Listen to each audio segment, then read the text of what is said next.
আসসালামু আলাইকুম প্রিয় নবম দশম শ্রেণীর শিক্ষার্থীবৃন্দ, আশা করি সবাই ভালো আছে। প্রথম অধ্যায় নতুন ক্লাসে তোমাদের সবাইকে স্বাগত। আজকে আমরা শিখব মূলবেদ 20 এবং 21 নম্বর অঙ্ক।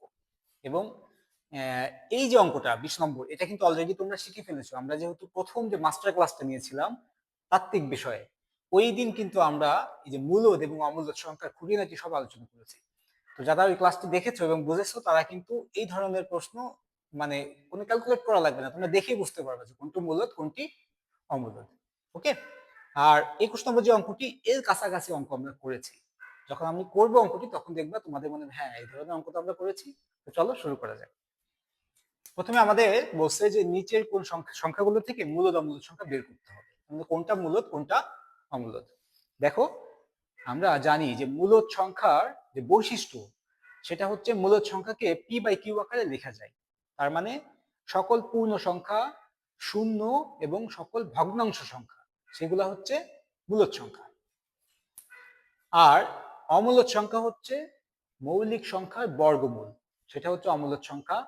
পূর্ণবর্গ নয় এমন সংখ্যার বর্গমূল, সেটাও অমূলদ সংখ্যা।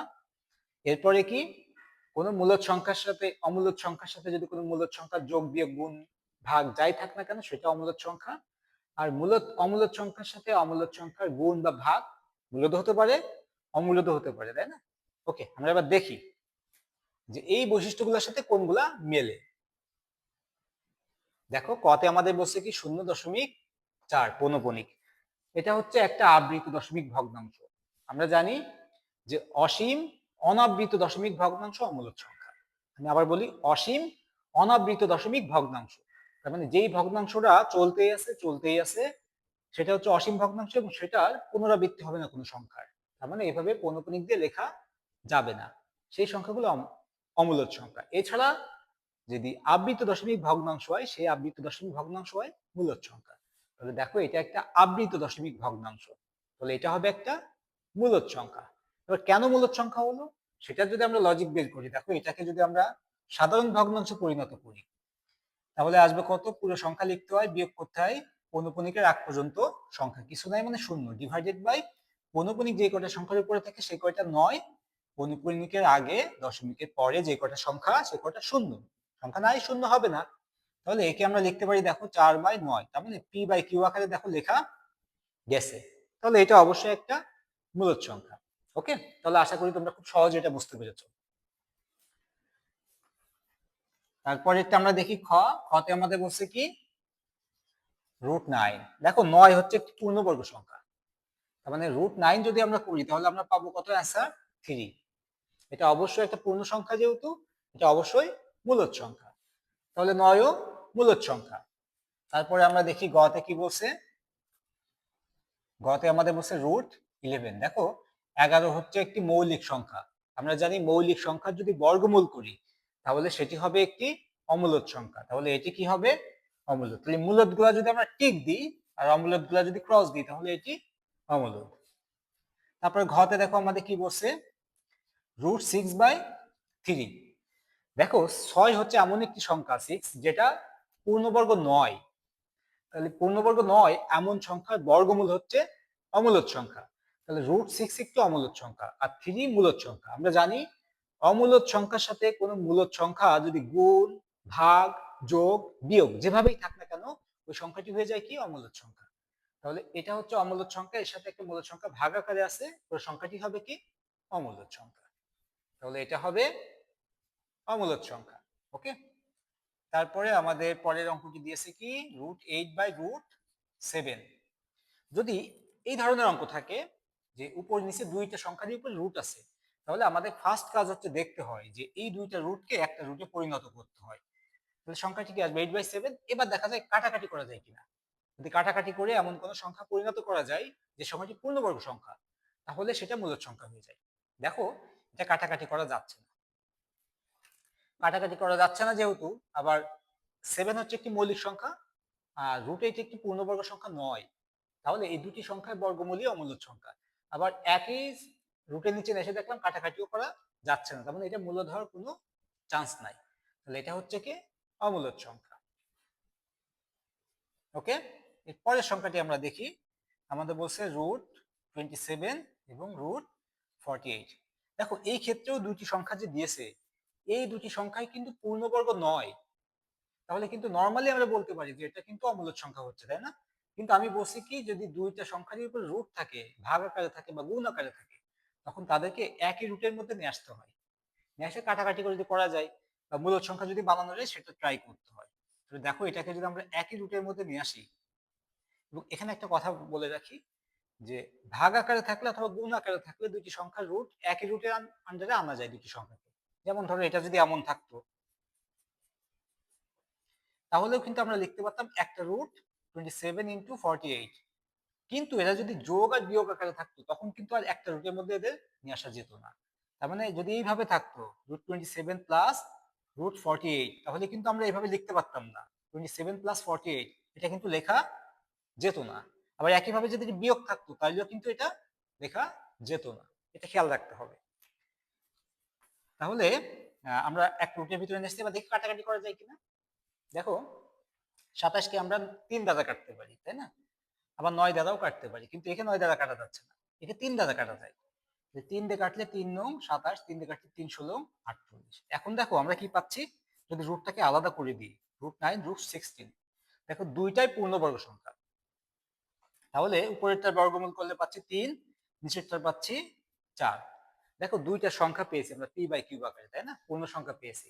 তাহলে এটা কিন্তু একটা মূলদ সংখ্যা। তাহলে দেখো দুইটা অমূলদ সংখ্যার ভাগফল কিন্তু মূলদ সংখ্যা আমরা পেয়ে গেলাম। তাহলে এটা মূলদ সংখ্যা। ওকে, তারপরের অঙ্কটি আমাদের যেটা দিয়েছে সেটা হচ্ছে 2/3 / 3/7। এটা ডেফিনেটলি একটা মূলদ সংখ্যা, ঠিক আছে? তবুও তোমাদের একটু যদি ভাগ বিশ্লেষণ করে দেখায়, 2/3 এর সাথে 3/7 ভাগ আকারে আছে, যদি গুণ করে দিই তো উল্টে যাবে, 7/3। তাহলে দেখো উপর নিচে গুণ করলে 7 দুগুণা 14 আর নিচে 3 3 9। দেখো p/q আকারে সংখ্যা লেখা গেছে, তাই না? দুটি পূর্ণ সংখ্যার অনুপাতকে লেখা গেছে এই সংখ্যাকে। তাহলে এই সংখ্যাটি ডেফিনেটলি একটা মূলদ সংখ্যা। তাহলে এটা মূলদ সংখ্যা। ওকে, এরপরের যে সংখ্যাটি আমাদের দিয়েছে 5.639, এটা অবশ্যই একটা মূলদ সংখ্যা। কেন? কারণ এটা আবৃত দশমিক ভগ্নাংশ, এটাকে কিন্তু সাধারণ ভগ্নাংশে পরিণত করা যায়। আমরা কিন্তু জানি যে কিভাবে আবৃত দশমিক ভগ্নাংশকে সাধারণ ভগ্নাংশে পরিণত করতে হয়। তাহলে এটাকে সাধারণ ভগ্নাংশে পরিণত করা যাচ্ছে, মানে p/q আকারে লেখা যাচ্ছে দুটি সংখ্যার অনুপাতকে। এটি একটি মূলদ সংখ্যা। তাহলে এটি মূলদ। তাহলে আশা করি তোমরা বুঝতে পেরেছো যে এই ধরনের প্রশ্ন যদি থাকে, কোনটা মূলদ কোনটা অমূলদ কিভাবে বের করতে হয়। এবং তোমাদের এসএসসি পরীক্ষাতে এই ধরনের প্রশ্ন কিন্তু হামেশা এসেই থাকে। তার মানে প্রতিবারই দেখবা এই ধরনের অঙ্ক আসছে, নিচে কোনটি মূলদ সংখ্যা, নিচে কোনটি অমূলদ সংখ্যা। তো এই সম্পর্কে যদি খুব ভালো ধারণা না রাখো, তাহলে কিন্তু তোমরা অ্যান্সার করতে পারবে না। তাহলে আশা করি তোমরা ভালোভাবে বুঝছো। এবং যারা আমাদের প্রথম ক্লাসটা দেখোনি, এই সংখ্যা জগতের যে মাস্টার ক্লাস, সেটা দেখার অনুরোধ রইল। সেটা দেখলে তোমাদের এই মূলদ অমূলদের যে বিষয়টা আজীবনের জন্য ক্লিয়ার হয়ে যাবে ইনশাআল্লাহ। ওকে, তো চলো আমরা পরের অঙ্কটি করি। পরের অঙ্কটিতে আমাদের বলছে n = 2x - 1। n এর একটা মান দিয়েছে, যেখানে x বিলংস টু n। দেখো এই nটা হচ্ছে একটা মান ধরছে, আর ক্যাপিটাল লেটার যে n, এটা আমরা জানি ন্যাচারাল নাম্বার, তার মানে স্বাভাবিক সংখ্যা। স্বাভাবিক সংখ্যা সেটকে n দ্বারা লেখা যায়। তার মানে n কে আমরা কিভাবে লিখতে পারি? তাহলে দেখো আমরা লিখতে পারি প্রথমে কি দেওয়া আছে, n = 2x - 1, যেখানে x বিলংস টু n, তাই দেওয়া আছে। আমরা জানি কি, আমরা জানি n সমান আমরা কি জানি? দেখো স্বাভাবিক সংখ্যার সেট n। স্বাভাবিক সংখ্যা কোনগুলা? ধনাত্মক পূর্ণ সংখ্যা। তাহলে 1 2 3 4 5 6 7 ডট ডট ডট এভাবে চলতেই থাকবে। এটা হচ্ছে n এর মান। এবার x এর মানটা তাহলে এখান থেকে নিতে হবে, তাই না? x এর মান তাহলে 1 হতে পারে, 2 হতে পারে, 3 হতে পারে, 4 হতে পারে, 5 হতে পারে, যাই কিছু হতে পারে পূর্ণ সংখ্যা, সেটা ধনাত্মক হতে হবে। এখন আমাদের বলছে কি, দেখাও যে n স্কয়ার কে, তার মানে এই সংখ্যাটার বর্গ, তার মানে এই সংখ্যাটির বর্গ। এই n স্কয়ার কে যদি আমি 8 দ্বারা ভাগ করি তাহলে প্রতি ক্ষেত্রে 1 ভাগশেষ থাকবে। তাহলে ভাগশেষ প্রতি ক্ষেত্রে কি থাকবে? 1 থাকবে। সেটা আমরা দেখি প্রমাণ করি। তাহলে এখন আমরা কি লিখতে পারি দেখো তো। তাহলে n স্কয়ার সমান সমান 2x মাইনাস 1 স্কয়ার, তাই না? তাহলে দেখো এটাকে a ধরো, এটাকে b ধরো। 2x হচ্ছে a, 1 হচ্ছে b, তাহলে a minus b whole square. a minus b whole square সূত্র কি? a square minus 2ab plus b square. আমরা লিখি a square minus 2ab plus b square.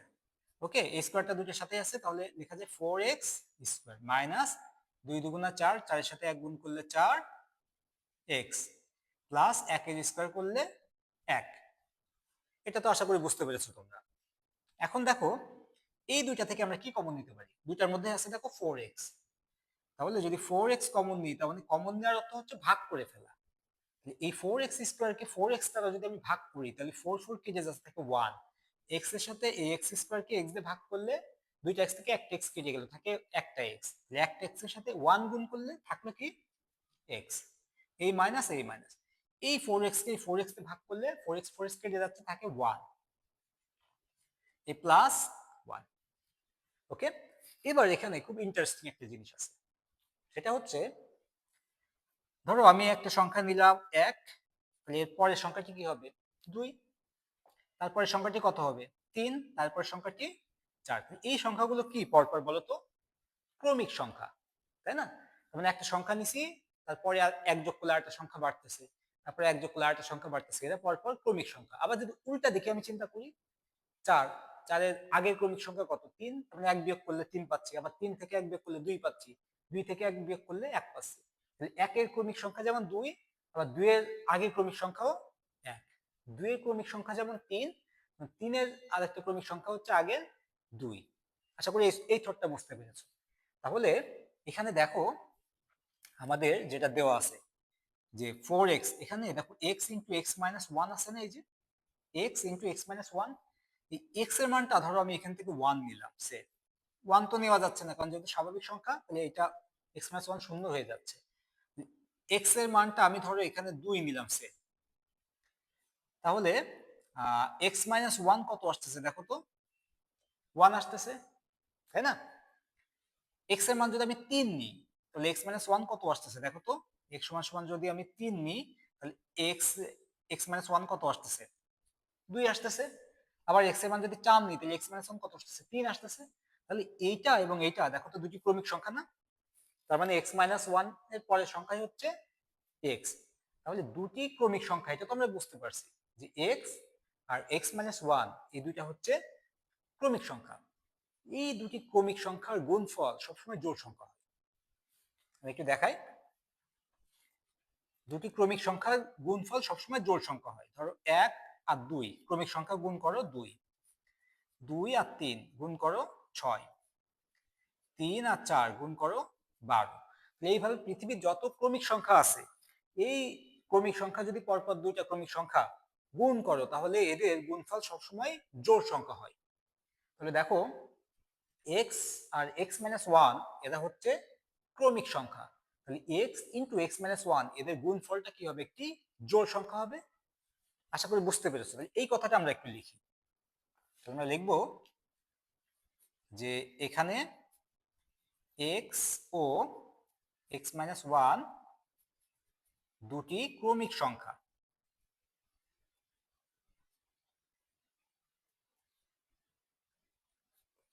এবং এদের গুণফল জোড় সংখ্যা।